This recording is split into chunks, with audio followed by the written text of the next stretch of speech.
Hey everyone, welcome to another episode of Benny Sits in Front of a Camera and rants and raves about stupid stuff, because it's what I'm known for. Not keeping my mouth shut. If you've stumbled across this channel from a weird part of the internet, my name is Benny, I am the Comic Historian.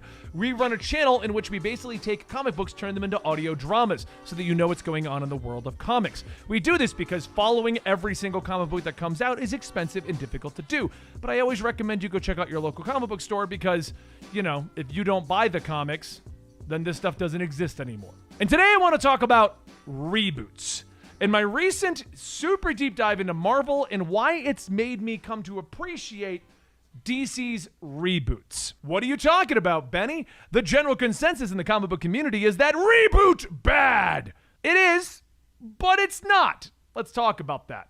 So recently we launched a new channel, Comic Historian Classic. Over there, I'm able to just read hundreds of comic books and dump them onto the channel the old way we used to do Comic Historian. And I will link it down below if you want to go check it out.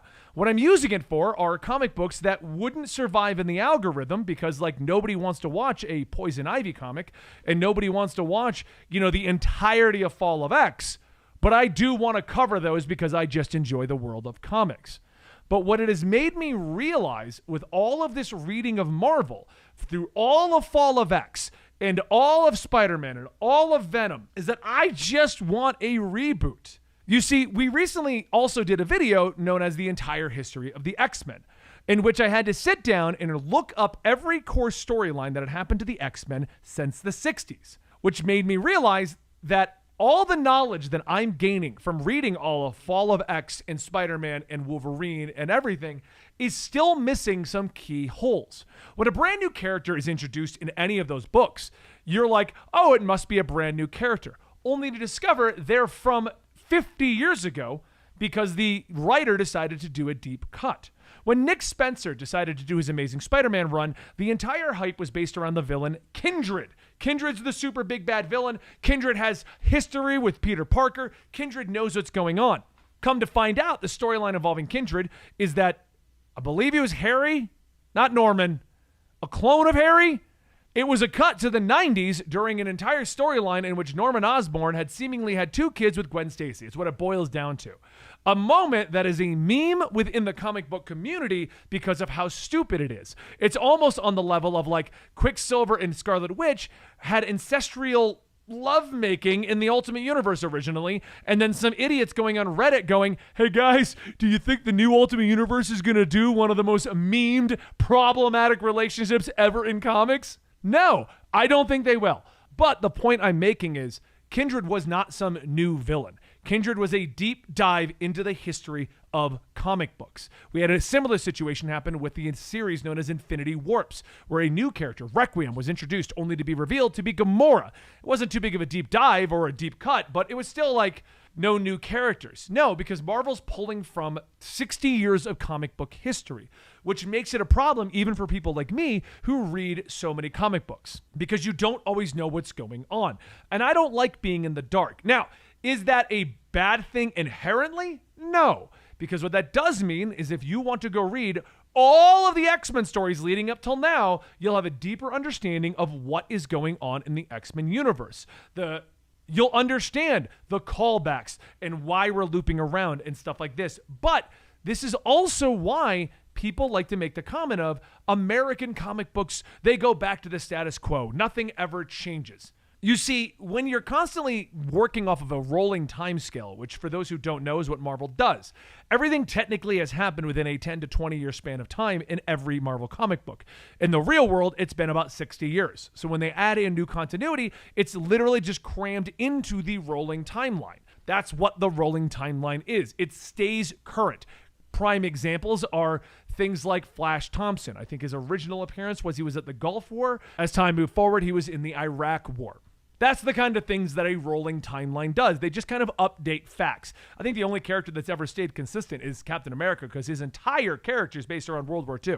But that's where problems come in, because in order to make that work, Peter Parker will always inherently have to go back to where he started.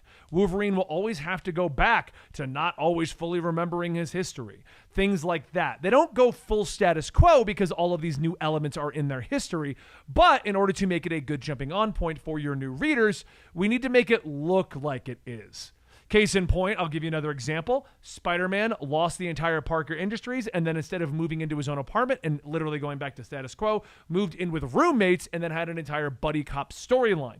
And then when that entire plot line had resolved, he now works at Oscorp for the reformed Norman Osborn, but he's back to being in his own relationship, trying to do his own thing, and then Mary Jane ran off. He never went back to a status quo, but he went back to a visual status quo. So if you were just picking up the book for the first time, you were like, oh, I know this story. It's just like the movies. Anyway, I feel like I'm getting off the track as to why I appreciate reboots.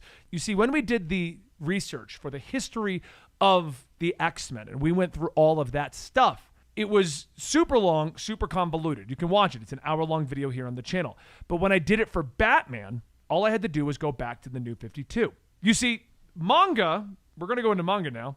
Trust me, we're not all over the place. I have a point with this. Manga has one writer, one storyline traditionally. One Piece is competing for the longest one ever. There actually are a few longer ones. I learned that the hard way when everyone yelled at me.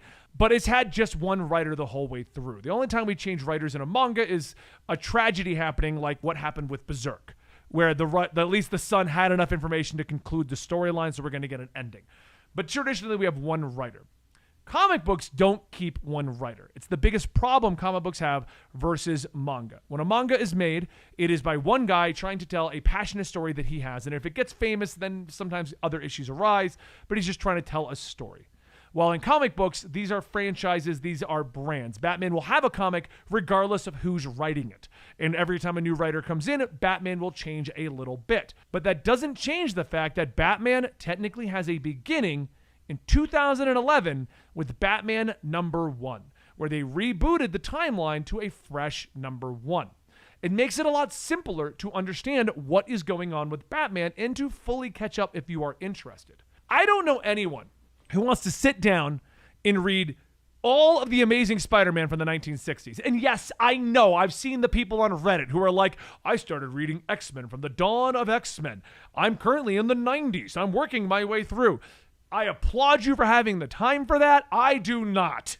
But if someone really gets into Batman, it's still a lot to read, but you can just go to a beginning. You can just go to a fresh start. I actually think this is something that DC does way better than Marvel, and it's proven by Marvel's Ultimate Universe. Right now, the biggest sales at Marvel are the Ultimate Universe. And why?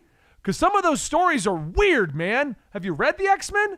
I'm not saying they're not good, but you would not expect that from an X-Men book, is my point. But X-Men, Black Panther, Spider-Man, Ultimates, they're all selling like gangbusters. Why? It's a fresh jumping on point for a Marvel universe. Why do you think New 52 sold as well as it did with all of the tragic stuff that was going on at the company at the time? Because it was a fresh jumping on point. You could tell people, if you want to read Batman #1. Oh, but that started in 2011 and it's 2024. I know. Batman #1. And then it'll reboot at Batman Rebirth. And then it'll reboot. And it's not even really rebooting, though, because the Batman Rebirth just picked up where New 52 ended. The restarting the #1s is an entirely different argument, but it is one linear thing, as proven when they decide to do bullshit like, and now Legacy #700. This doesn't make sense, Marvel. I don't know what to read. Where was $6.99? But the point I'm making is, I've come to appreciate the reboot. And I know not everyone likes the reboot, because if you have been reading everything, a reboot means that what you were reading ended, and you don't like that. But if we want to get new people in, we need to be able to tell them, go read Ultimate Spider-Man #1. That's it. Read it. It's been 5 years and it's an incredible story. Go read it. Why do you think the original Ultimate Spider-Man does so well? It didn't have any crazy stuff going on. It was just one storyline from 1 to I think 150. I'm not 100% sure where it ended, but you get the point I'm making here. It's why everyone tells you the ongoing meme of comics versus manga is, oh, where do you want to read comics? Oh, well, you got to do the thing over here. You got to do that. You got to do that. You got to do that. You got to do that. And then everyone goes, where do you start manga? And then they have that Giga Chad, and he's like, Volume 1, bro. Which, by the way, I read a lot of manga and a lot of anime, and I go to a lot of anime and expos and stuff like that, and I've never seen Giga Chad with a volume of. I don't know where that Giga Chad is, but I've never seen him. So, but I think that's the point. I think I've made the point I'm trying to go here. doing what I've done for Comic Storian Classic, which by the way is a relaunch of the original Comic Storian before I did rants like this, and we did other videos and stuff that people have complained about, but I really enjoy doing, and there is a subsection of our audience that enjoys doing them. I have relaunched the original concept for Comic Storian, which is daily comic book Audible style videos for you to enjoy. I've come to really appreciate the reboot because the reboot gives me a jumping on point between doing research for Comic Storian Classic and doing research for that X-Men video. It's just like, I love Marvel. I do. Okay. I know a lot of you think that I'm just nothing but a DC guy, but I love DC and Marvel just as equally. I read them both really equally. I just only put DC out mostly here because you guys don't really want to watch the Marvel stuff. Although weirdly, on Comic Storian Classic, Marvel's doing the best. So hey, whatever. You're going to get a lot more. But it really has made me appreciate having a jumping on point, being able to point people to the beginning of a story. And again, if you don't believe me, go check out our Superman 10 years, Batman 10 years, Red Hood 10 years, and X-Men Forever. And look at the differences. Batman's recap, so that you know what's going on right now, 20-minute video. X-Men, hour and 10 minutes. And I get it. We all love the Phoenix Saga, but you can't tell me the original Phoenix Saga is actually important anymore. Like, that Phoenix has died and resurrected so many times, as covered in our video. And that's kind of the issue, I think. When we don't have a reboot and we have 60 years, we begin to contradict. We begin to make things not important anymore that were super important. The ramifications of storylines don't stay because you're trying to cram it all into 60 years. We're supposed to really care that, Peter Parker killed Gwen Stacy when right now in current continuity, there's a Gwen Stacy swinging around. Like, they spent I think 2 issues max being like, oh man, my Gwen died. And she's like, yeah, it's really awkward, isn't it? And he's like, yeah, like it really is. And she's like, my Peter Parker died. And he goes, wow, that sucks. Did you kill yours? And she's like, no, he turned into the lizard. And it's just like, what? The goof conversation I made is confusing because it's confusing. That was all accurate. That was what happened. But we can't dwell on it. We can't dwell on it because how many things and stuff has happened to Peter Parker now? Gwen Stacy and Captain Stacy don't really mean that much anymore to him. I hate to say that, but they don't. I mean, right now, even Mary Jane doesn't mean that much to him.